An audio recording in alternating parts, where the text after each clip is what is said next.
Merde.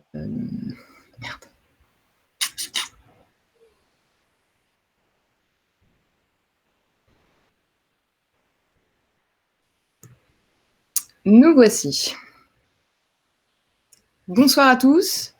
On ne sait pas exactement si ça fonctionne, mais ça a l'air d'aller parce que je vois que vous êtes déjà 32. Bonsoir, donc ici Juliette et Julien. Je vais afficher nos noms tout de suite.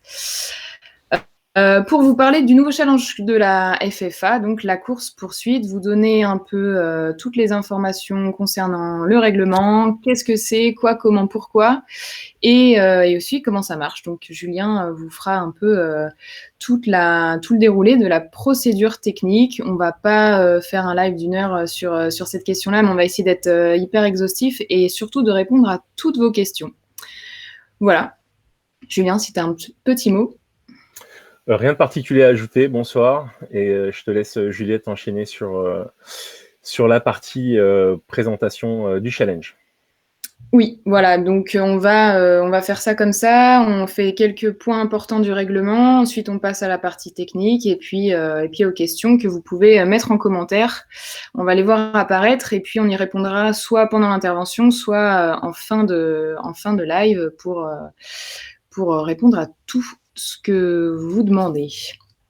Alors, petit temps technique pour changer l'affichage. Hop.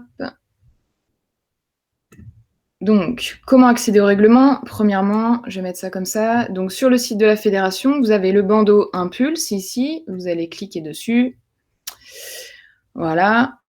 On descend sur la page.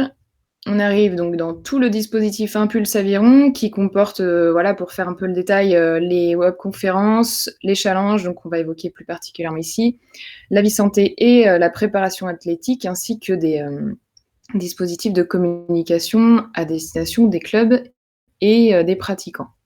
Mais ce qui nous intéresse aujourd'hui, c'est les challenges. Donc en cliquant ici, vous allez arriver sur la page dédiée qui se présente comme ça, qui vous donne déjà les premières informations. Et en cliquant ici, vous accédez au règlement et au manuel qu'on va détailler dès à présent. Alors, hop, on va cacher cette partie-là pour afficher celle-là. Et je vais vous mettre ça en grand. Non, moins d'intérêt. Voilà, super. Alors, du coup, on remonte tout en haut. Petit sommaire, petite page de couverture, petit sommaire. Hop, contexte. Donc le contexte, vous le connaissez tous, on ne va pas trop s'attarder dessus. Prenons plutôt du temps pour décortiquer la solution offensive qu'on vous propose là, pour décortiquer un peu tout le dispositif. Qui cherche à déjouer un peu les plans de ce virus, vous donner un peu de quoi vous mobiliser vos pratiquants, vos adhérents, qu'ils soient compétiteurs ou non d'ailleurs, en tout cas tous les publics, au sein d'un événement alors un peu inédit, complètement inédit même, puisqu'il va s'agir donc de cumuler des kilomètres, mais cette fois par équipe. Voilà pour cette partie-là. Donc, le dispositif technique, Julien vous en parlera juste après. En tout cas, ce qui change ici par rapport à Destination Tokyo, c'est que tous les licenciés sont concernés. Donc là où on n'avait que du bateau dans Destination Tokyo, ce challenge-là va aussi se passer sur l'ergo.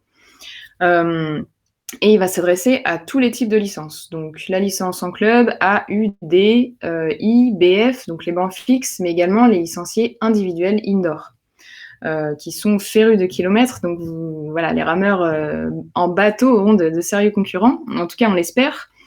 Donc le principe, il est simple. Composer des équipes de 2, de 4 ou de 8 dans le club ou en dehors du club, avec aucune contrainte de catégorie, d'âge, donc on peut mélanger des jeunes avec des seniors, avec des masters. Et le but du jeu, c'est de parcourir la plus grande distance, en fait, en mode course-poursuite, pour aller un peu passer devant celui qui est juste devant nous, et puis laisser dans le rétroviseur ceux qui sont derrière. Voilà, donc tout ça basé sur les kilomètres parcourus. Donc il n'y a pas de notion de performance ni de vitesse, c'est vraiment que de la distance. Pour faire tout ça, vous allez avoir du 24 au 30 mai. On reparlera un peu des dates quand on évoquera les inscriptions. En tout cas, ça démarre lundi prochain et ça se termine dimanche d'après. Donc, vous avez 7 jours pleins pour tenter le tout pour le tout.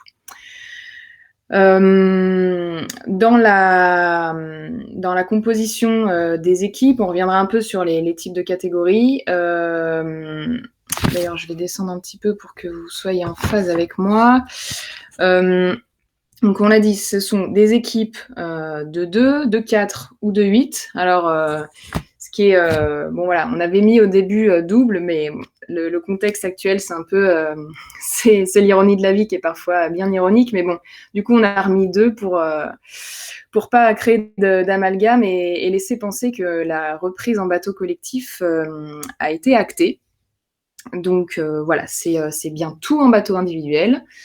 Et c'est le cumul des kilomètres parcourus par chaque membre de l'équipe qui va faire le compteur général de l'équipe et qui va donc pouvoir permettre de faire les classements.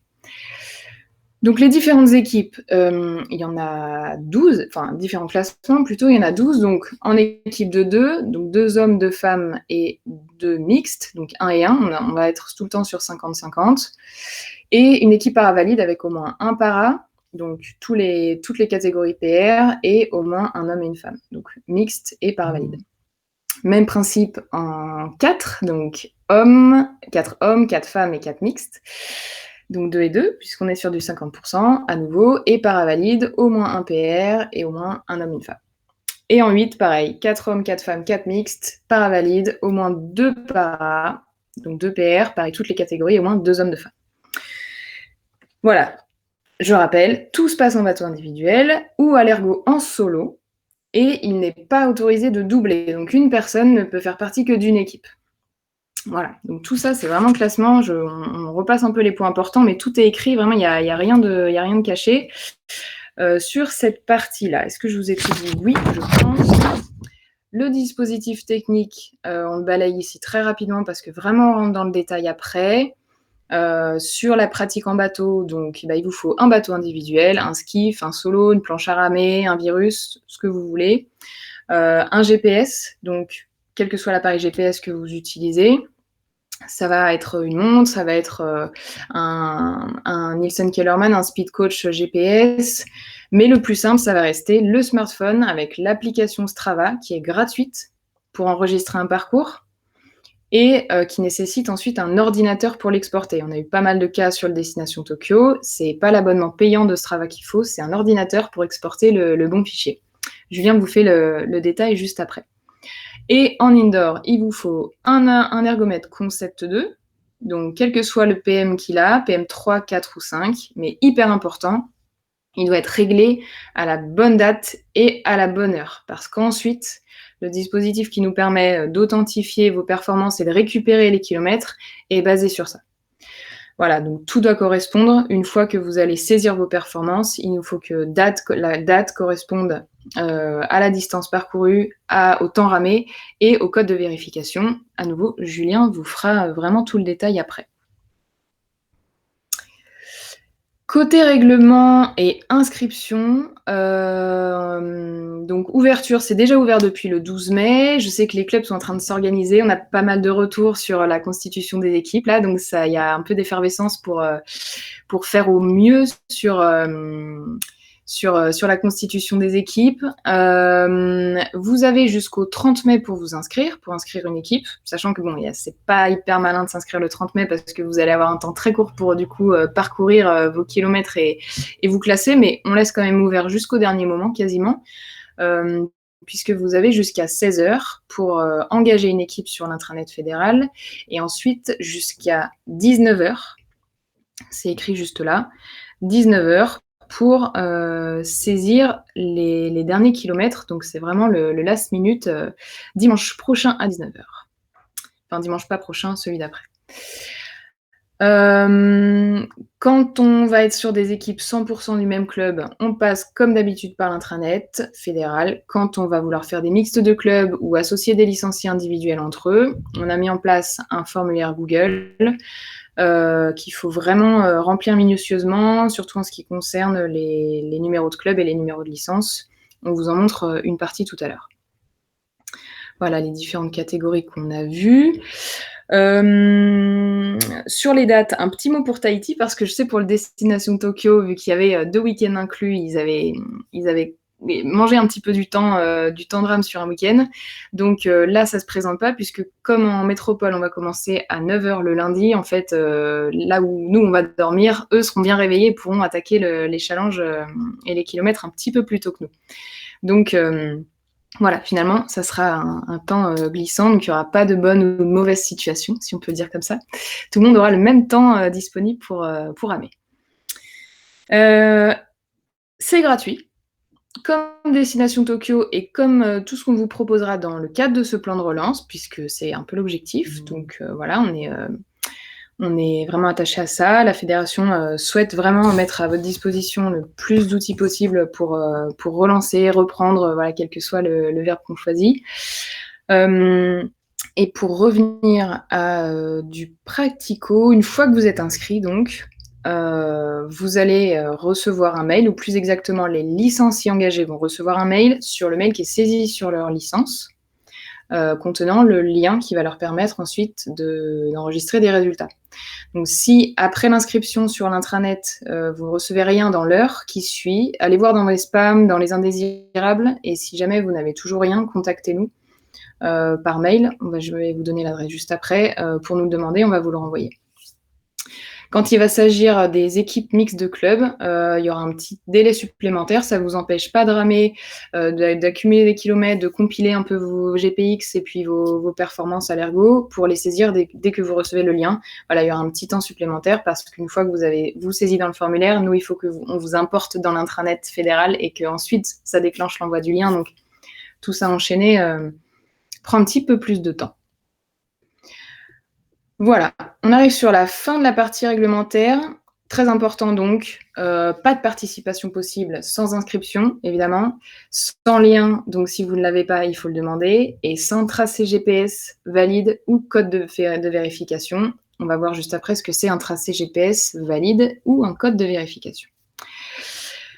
Quand c'est terminé, même avant, je dirais, puisqu'on va pouvoir suivre ça vraiment au fur et à mesure de la semaine. Voilà, c'était vraiment l'idée de cette course-poursuite, c'est que ça se challenge vraiment tout au long de la semaine. Le site des résultats, donc c'est Rowing Tracker, Catch Me If You Can, qui est un peu la traduction de la course-poursuite pour nos amis anglais-hollandais qui gèrent ça. Donc la plateforme Rowing Tracker, c'est la même que pour Destination Tokyo, mais l'affichage sera un petit peu différent. Vous aurez la carte avec les points GPS des tracés qui ont été importés, donc pour les bateaux.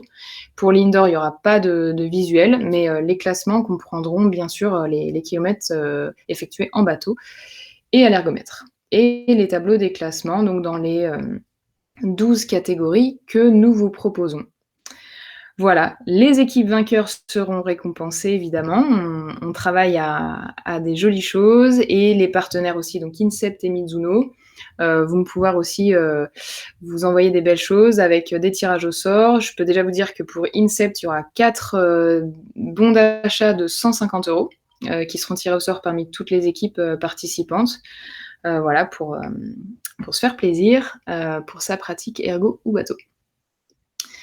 Derniers éléments, le code d'honneur, vous l'avez compris, vous vous en doutez, il y a des possibilités de tricher, il y en a, si on cherche bien, il y en a évidemment, mais c'est vraiment pas l'esprit du challenge, c'est évidemment pas l'esprit de tout ce qu'on souhaite mettre en place, et en plus il y a pas grand chose à gagner, donc voilà, on compte sur vous. C'est l'idée de ce code d'honneur. En m'inscrivant, je participe en bateau individuel uniquement et ou en solo à l'ergomètre.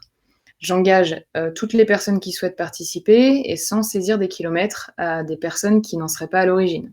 Voilà, donc vraiment, on essaie de respecter ça pour l'équité de tous et le bien fondé du challenge, évidemment.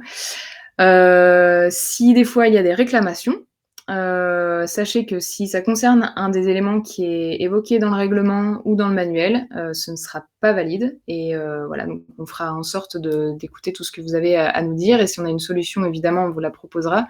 Mais si ça concerne des mises en garde qu'on vous a déjà données, malheureusement, on ne pourra rien faire. Voilà, pour toute question, toute remarque, tout ce que vous voulez, même pour nous dire que ça va et que c'est cool, vous pouvez nous écrire à la-course-poursuite@ffaviron.fr. C'est l'adresse du challenge. On vous répond assez rapidement. Et puis, voilà, comme vous le voyez, on va attaquer la partie manuelle. Donc, je ne sais pas s'il y a déjà des commentaires. Ah si, il y a Kevin, j'avais pas vu. Sur les heures limites. Alors, ouais, bon, sur les horaires, on reverra ça pour Tahiti. On peut mixer bateau et ergo, oui, tout à fait, Nathalie. Il n'y a aucun problème pour ça. C'est justement l'idée de faire des kilomètres en bateau à l'ergo et tout compte. Sauf si à l'ergo, vous êtes sur des challenges par équipe ou des choses comme ça, ça ne pourra pas compter. Il faut vraiment que vous soyez sur des sessions réalisées en solo. J'avais pas vu qu'il y avait un. Et bien sûr, Cathy, les supporters pourront suivre tout ça. La plateforme Rowing Tracker, elle est vraiment là pour ça, pour suivre l'évolution tout au long de la semaine. Donc bien sûr, il y aura tout ce qu'il faut pour vous. Alors, le temps de passer.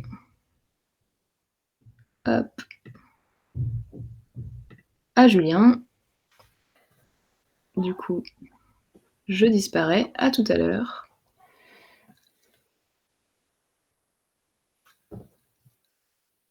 Merci Juliette pour cette présentation. On va donc passer à la partie technique et essayer de répondre au maximum à toutes les questions qui pourraient se poser sur comment on fait pour importer, quel matériel on utilise, etc., etc. Donc à la fois pour la partie bateau et à la fois pour la partie indoor, évidemment, ce qui est la petite nouveauté de ce challenge par rapport à ceux qui ont pu prendre part au challenge Destination Tokyo, par exemple. Donc, on va attaquer tout de suite avec la première étape, qui est celle de l'inscription. Donc, si les membres de votre équipe sont tous issus du même club, vous pouvez facilement aller sur le serveur fédéral que vous connaissez ou sur l'intranet fédéral. Donc, c'était un tout petit peu avant. La vidéo s'est pas arrêtée pile au bon endroit. Quoi qu'il en soit, vous choisissez la catégorie qui vous concerne et vous rentrez le nom des membres de l'équipe au regard de la catégorie que vous avez choisie. Les catégories, Juliette les a détaillées. On va pas revenir dessus dans le détail. Voilà, on est revenu un petit peu en arrière. Donc, vous avez l'ensemble des catégories. Donc, c'est des catégories bateaux, mais ce qui ne veut évidemment pas dire, que les 4 de couple ou les 8 sont à nouveau autorisés, malheureusement. On est tous en attente de ce retour-là et espérons qu'il y ait des bonnes nouvelles qui arrivent très prochainement sur le sujet. Mais pour l'instant, on est sur de la pratique solo. Donc, le serveur fédéral, il nous permet de créer ces courses, en tout cas ces équipages, sous les intitulés habituels des embarcations que l'on retrouve sur les différentes épreuves nationales. Donc là, si par exemple je souhaite inscrire un 8 avec 8 membres de mon club, je vais choisir le 8 de couple au regard du sexe de l'équipe ou mixte éventuellement. Si c'est un 8, à titre exceptionnel, l'équipage sur le serveur fédéral peut être incomplet. Hein, donc il n'y a pas de barreur puisqu'on est 8. Un 8, normalement, pour une compétition, c'est 8 rameurs plus un barreur, vous le savez. Là, à titre exceptionnel, vous allez pouvoir remplir un équipage qui est incomplet, puisqu'il va manquer, de fait, le barreur. Par contre, attention à bien remplir les 8 noms. Si l'équipe est incomplète, s'il y a 7 membres, elle sera retoquée. On ne pourra pas prendre en compte l'inscription. Et si, de même, il faut bien remplir sur l'intranet les cases qui correspondent au numéro des rameurs, et non pas au barreur. Si vous mettez un des rameurs à la place du barreur, notre système va retoquer également votre équipe. Donc là, petit point de vigilance là-dessus dans un premier temps, par rapport à ça. Sur les autres équipes, donc pour les équipes de 2 ou de 4, là, on est sur un système classique, on inscrit les 2 membres de l'équipe, numéro de licence, etc. Et pareil pour les équipes de 4, quelle que soit la catégorie homme, femme ou mixte. Deuxième option, enfin deuxième possibilité, si votre équipe comporte des membres de clubs différents, c'est une possibilité qui est ouverte, hein, vous pouvez avoir 8 personnes, par exemple, de 8 clubs différents. Vous pouvez faire ce challenge avec des copains d'un autre club avec qui vous n'avez jamais l'occasion de ramer sur des épreuves nationales, puisque la réglementation ne vous l'autorise pas forcément. Là, sur ce challenge-là, vous pouvez le faire. Ok. Donc, on a un petit peu contourné le système. Donc, il y a un lien sur un Google Form, pour ne pas le nommer, un petit questionnaire qui est dans le manuel d'utilisateur. Donc, ce lien vous amène sur le formulaire. Là, vous choisissez de la même manière la catégorie dans laquelle vous souhaitez inscrire votre équipe. Donc là, en l'occurrence, c'était le 4 hommes. OK. Donc là, attention, il y a plusieurs éléments à donner pour que ça soit le plus précis possible. Si il y a d'abord, dans un premier temps, donc le numéro des clubs des membres de l'équipe. Donc ça, c'est un petit numéro qui commence en général par le code postal du lieu de votre club. Donc complètement au hasard, 55 007 pour si vous êtes licencié au CN Verdun, ou 92 006 si c'est à la SN Bassène. D'accord. Donc vous rentrez les membres de l'équipe. S'il y a 8 membres de 8 clubs différents, il faut rentrer les 8 codes clubs des 8 membres. Après, pareil, donc le premier rameur qu'on va appeler le chef d'équipe, vous mettez son numéro de licence. Alors soyez vigilants parce que si jamais il y a une erreur sur le code licence, on va avoir du mal à les retrouver. Donc, d'accord. Donc là aussi, il y a un petit point de vigilance.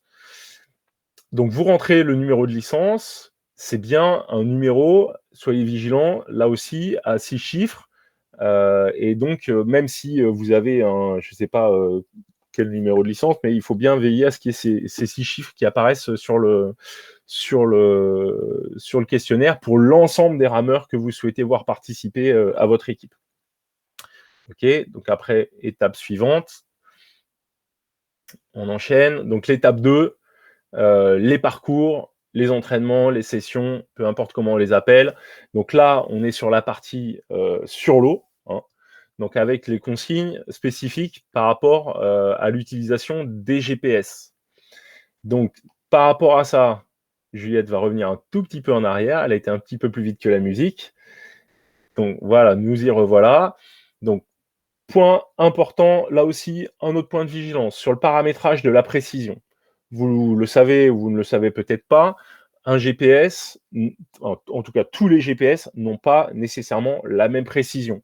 Par défaut, les montres GPS, quels que soient les fabricants, hein, avec les principaux fabricants, je ne vais pas tous les citer, mais vous les connaissez à peu près, configurent la précision des GPS à un point, à une donnée toutes les 60 secondes. On ne va pas rentrer dans des explications très techniques, mais vous comprendrez bien que quand vous vous déplacez en bateau, par exemple, et c'est pareil en course à pied, ou sur n'importe quelle activité dehors, entre les deux points, le tracé GPS que vous allez voir sur votre Strava ou votre Garmin, ou je ne sais pas quoi, quel système vous utilisez, en gros, il relie des points qui sont placés toutes les 60 secondes. En 60 secondes, vous réalisez un petit peu de distance, vous réalisez un petit peu de chemin. Donc, si vous êtes en extérieur, sur un plan d'eau dans lequel il y a des virages, etc., en fonction, la précision du tracé, elle n'est pas toujours évidente. Les systèmes qu'on a évoqués, ils ont des algorithmes qui calculent ça, et c'est pour ça que parfois, il peut y avoir des petites différences d'un système à l'autre avec un tracé, en tout cas un fichier identique. De même, j'attire votre attention sur le fait que un GPS n'a pas forcément, comment dire, si vous utilisez un téléphone, vous n'allez pas pouvoir le configurer. Sur le challenge Destination Tokyo, on n'a pas eu de problème. Normalement, pour avoir la précision la plus importante possible, il faudrait qu'on ait une impulsion toutes les secondes. D'accord. Ça, c'est à peu près ce qui donne la meilleure précision des GPS. Donc là, sur des challenges où on n'est pas sur une approche de la performance, mais plus du volume de kilomètres qui va être fait, vous pouvez rentrer dans les paramètres, en tout cas aller voir dans les manuels d'utilisateurs de vos montres, de vos équipements, pour voir comment ils sont configurés et comment il y a moyen de le configurer. Sinon, il est possible qu'il y ait des petites différences entre ce que vous allez voir sur votre montre à la fin de votre séance, par exemple. Vous allez voir, votre montre va vous indiquer que vous avez fait 14 km. Et le système Time Team, qui est un algorithme qui est peut-être un petit peu différent, donnera une version qui est un peu différente. Peut-être que vous aurez un peu moins de kilomètres parce qu'il va avoir relié les points de manière différente de celui de votre fabricant de montre. Okay, donc vous étonnez pas s'il peut y avoir des petites surprises comme ça. Le mieux pour l'éviter, c'est d'augmenter la sensibilité et donc notamment de mettre une impulsion toutes les secondes. Donc ça, c'est pour ce qui concerne le paramétrage. Dans le manuel, on vous a mis les liens vers les différents documents techniques des principaux fabricants de matériel GPS, Garmin, Suunto, etc. Donc n'hésitez pas à aller dedans. On ne va pas rentrer dans le détail pour chacun des modèles, évidemment, ça serait beaucoup trop long. Sur l'aspect suivant, donc le point suivant, c'est la possibilité d'export des fichiers. Donc pour pouvoir participer, en tout cas pour pouvoir importer vos kilomètres pour le challenge, il faut que vous fassiez une extraction du fichier qui a été généré par votre séance d'entraînement. Donc ça, c'est un fichier qui est soit un fichier GPX, un fichier FIT ou un fichier TCX. Et on verra un petit peu plus tard comment se passe l'extraction et l'import de ces fichiers-là dans le système qui est proposé par notre prestataire, mais vous verrez que c'est très très simple. Un point aussi, c'est de bien vérifier que votre GPS est bien allumé à chaque sortie, en tout cas au début de la sortie. Donc quand je dis bien allumé, c'est évidemment que les faisceaux soient ouverts. En gros, c'est que la triangulation des satellites soit correctement effectuée. Alors en fonction, si c'est un téléphone ou un smartphone, c'est pas tout à fait pareil sur l'écran, mais en général, vous avez toujours un petit message qui vous dit signal acquis, etc. Donc attendez bien ce message-là. Avant de lancer et assurez-vous que l'enregistrement de votre séance est bien lancé. D'accord Et accessoirement, il y a aussi un point sur lequel il faut être vigilant, c'est les systèmes qu'on trouve sur certaines montres qui sont les systèmes d'autostop.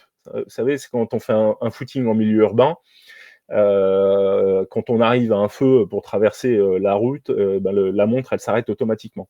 Donc ça, c'est pareil, il y a des fois des petits décalages qui se créent, et du coup, ça fragmente les données qui sont contenues dans le fichier GPS, et ça peut faire des petites différences d'interprétation à la fin sur le total kilométrique. Un autre point aussi, je reviens 2 secondes sur le paramétrage de la précision. Quand on pense précision d'un GPS, il faut tenir compte de l'environnement dans lequel on évolue. Hein, si on est sur, si vous mettez, vous lancez votre GPS quand vous êtes à l'intérieur, par exemple, du bâtiment du club. Alors, en ce moment, c'est pas trop la tendance, mais on espère que ça va revenir. En général, le GPS, il a du mal à aller trouver les signaux quand il est à l'intérieur. L'intérieur, c'est criant, mais des fois, quand il y a des arbres à côté, quand la météo n'est pas forcément géniale, ce sont autant d'éléments qui perturbent la bonne réception et du coup la qualité de la donnée GPS qu'on va pouvoir retrouver sur le fichier à l'issue. On va avancer à l'étape suivante. Juliette, si tu veux bien. Donc voilà, un petit tuto visuel sur comment, dans Strava, aller télécharger. Donc on va sur les entraînements, on prend le fichier concerné, donc vérifier qu'il soit bien dans les dates du challenge. Et puis, vous avez, une fois que vous êtes sur votre activité, vous avez ces 3 petits points sur le côté gauche, vous cliquez dessus et vous avez la possibilité qui est donnée donc d'exporter ce fichier sur votre ordinateur, et on verra après un tout petit peu plus tard comment, après, une fois qu'il sera sur votre bureau, par exemple, vous allez pouvoir l'importer dans le système Time Team. On passe maintenant donc aux consignes qui concernent l'ergomètre, les séances réalisées, les entraînements ou les séances réalisées sur ergomètre.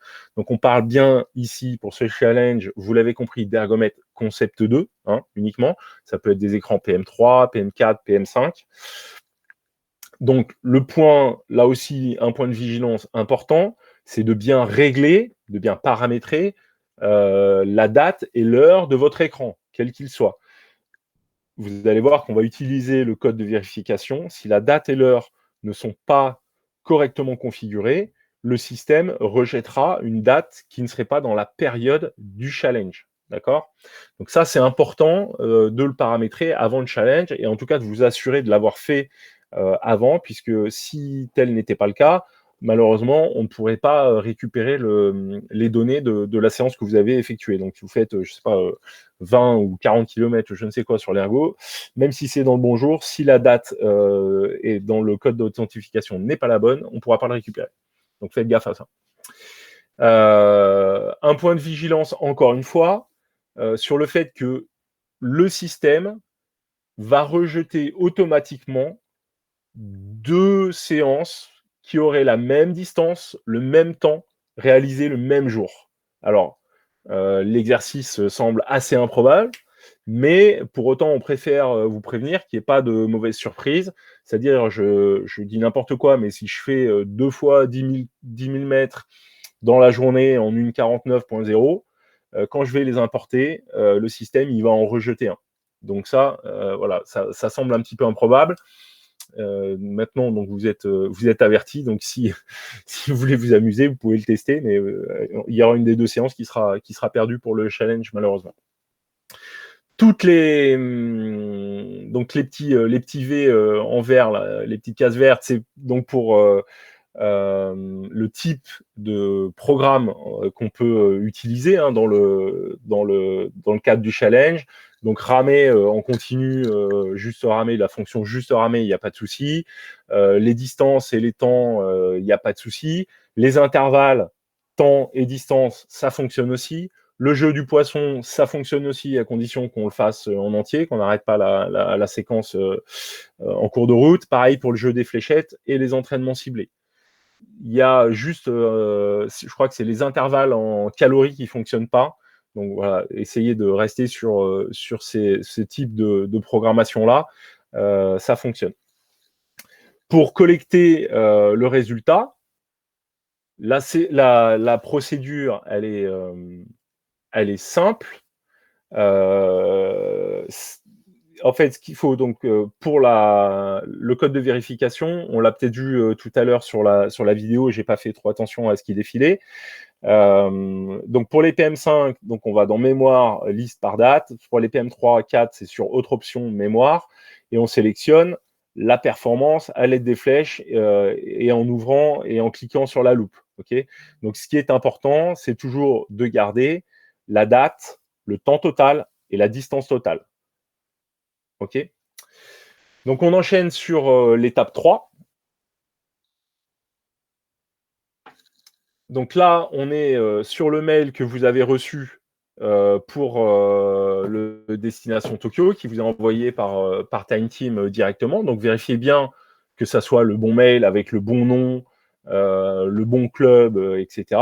Que ça soit bien le mail qui vous soit adressé, c'est toujours mieux. Vous cliquez sur le petit bouton vert qui est au bas du mail.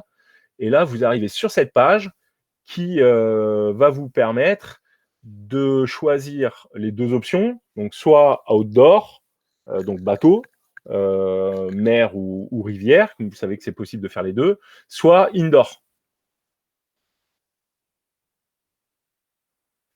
Donc une fois qu'on a choisi là, en l'occurrence, l'outdoor, pardon, on arrive sur la page d'import du résultat. Donc là, c'est relativement simple. Vous voyez, il y a une petite fenêtre. On peut le faire en copier-glisser ou carrément en cliquant. On va choisir le fichier. Donc ça, c'est le fichier que Juliette avait chargé suite à son entraînement qu'elle a récupéré sur Strava en .gpx. Voilà, sélectionner. Le fichier apparaît, il va se télécharger. Donc là, on clique sur suivant, il se télécharge. Voilà, ça prend quelques secondes. Et là, vous avez l'ensemble des distances qui ont été relevées, qui apparaissent en tout cas dans le fichier GPX. Et vous avez aussi une petite cartographie du parcours qui vous permet de voir que vous l'avez bien effectué, que c'est bien votre parcours, le parcours que vous avez effectué. Il faut impérativement cliquer sur la petite boîte qui accepte, qui dit que vous acceptez le règlement, la diffusion du nom, etc. Et ensuite, cliquer sur importer pour pouvoir télécharger ce fichier-là. Une fois que vous l'avez importé, vous avez donc une confirmation comme quoi votre résultat est correctement importé. Et là, vous avez la possibilité de partager sur les réseaux sociaux votre tracé. Donc ça, n'hésitez pas, c'est quand même important et ça permet de donner, plus il y a de gens qui viennent participer et plus on partage ces séances-là, plus ça donne de la résonance à ce challenge-là et je pense que tout le monde a y gagné. Donc, on passe maintenant à l'étape 3. Donc, la saisie des résultats indoor. Donc là, voilà, le bouton du bas. Donc, on est sur comment aller chercher le code de vérification. Donc, je l'ai fait un petit peu par anticipation tout à l'heure. Donc, normalement, ça n'a plus aucun secret pour vous maintenant. Comme vous le voyez, c'est d'une simplicité enfantine. On vérifie que la date soit la bonne, le temps, la distance, et on va chercher le code de vérification. Donc, le code de vérification, c'est un code alphanumérique avec 16 caractères, 4 x 4, et avec les tirets. Donc, ensuite, on arrive sur la page où on va devoir rentrer les données de la séance réalisée. Donc, il va falloir revenir un tout petit peu en arrière, Juliette, si possible. Sinon, ça va être compliqué, mais je vais vous le faire de tête. Voilà, non, hop, ça bug. Pas de souci. Donc, il faut rentrer la date de la course. Donc, vous avez le petit calendrier à droite, qui semble quand même la version la plus simple pour pouvoir la saisir. En tout cas, c'est au format jour-jour / mois-mois / année. Mais je vous conseille quand même d'utiliser le petit calendrier, ça sera toujours plus simple. Le temps, donc le temps, vous avez plusieurs formats en fonction du temps que vous avez de la séance. Hein. Si vous avez fait une séance, si vous avez fait un 100 mètres qui a duré 39 secondes, bah, vous allez taper 0, 2.39.5. Si vous avez fait un format qui comprend des minutes, bah, vous allez taper minutes, 2 points, seconde, point 0. Et si vous avez un format où il y a des heures, vous allez taper l'heure, donc H, 2 points, minute, point, seconde, point 0. Donc ça, c'est dans le format distance qui apparaît, temps, pardon, qui apparaît sur la deuxième ligne. La distance, c'est toujours la distance en mètres. Donc, si on a fait 10 km, on a fait 10 000 mètres. Donc, bien rentrer 10 000, pas 10 km. Et le code de vérification, enfin, sur la dernière ligne. Vous avez la procédure qui est rappelée pour aller rechercher le code de vérification si jamais vous avez oublié et que vous n'avez pas bien correctement regardé le tuto. Et une petite particularité, c'est la possibilité de récupérer ces données-là, les données des différentes sessions, des différentes séances indoor, via le logbook de Concept 2. Donc, je suis sûr qu'il y en a plein parmi vous qui l'utilisent. Et c'est en cours de développement. Donc, si pour l'instant, ce n'est pas encore opérationnel, ça devrait l'être normalement avant le lancement du challenge. Et donc, on mettra le manuel à jour pour vous expliquer comment le faire. Mais en gros, c'est assez simple. Il faut juste accepter que Time Team puisse aller piocher les données à cette occasion-là dans la base de données de Concept 2. Donc, voilà pour l'import. Et évidemment, après, vous cliquez sur suivant, sur importer. Et là aussi, même chose, vous avez encore la possibilité de partager cette session sur les réseaux sociaux. L'étape 4, voir les résultats. Donc, ça permet de répondre à la question de Cathy de tout à l'heure sur le chat. Il y a le lien, alors il ne faudra pas aller jusque-là pour le trouver, hein. Il sera évidemment en lien sur le site de la Fédé. C'est le Rowing Tracker qui va vous permettre, via le mapping, d'avoir l'ensemble, une vue d'ensemble des différents tracés qui seront effectués sur le territoire. Donc, on aura la possibilité de voir, voilà, ça sera évidemment centré sur la France, mais en cherchant un petit peu, vous pourrez même trouver les tracés de nos amis tahitiens, voire d'autres. Hein. On avait sur le challenge Destination Tokyo, on avait même quelqu'un qui était déjà au Japon. Donc, vous pouvez aller vous amuser à voir où leurs sorties ont été effectuées. C'est toujours assez sympa. Et sur la droite, donc là où il y a la petite boîte grise, c'est un menu déroulant où vous retrouvez l'ensemble des classements pour les catégories de ce challenge. Donc, voilà pour ce qui est cette partie cette partie technique. On arrive à la fin de cette présentation. S'il y a des questions, n'hésitez pas. On est là pour y répondre autant que faire se peut. Nous revoilà. Ouais, il n'y a pas eu trop de questions sur la partie technique. Tu as été très clair, Julien. Simplement, oui, Philippe, sur les GPS, GPX, mais Kevin t'a répondu. En effet, c'est un tracé GPS, mais le nom du fichier, c'est .gpx. Ça peut aussi être .fit ou .tcx, comme Julien l'a dit tout à l'heure.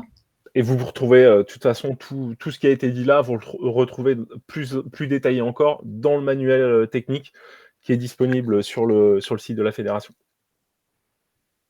Tout à fait.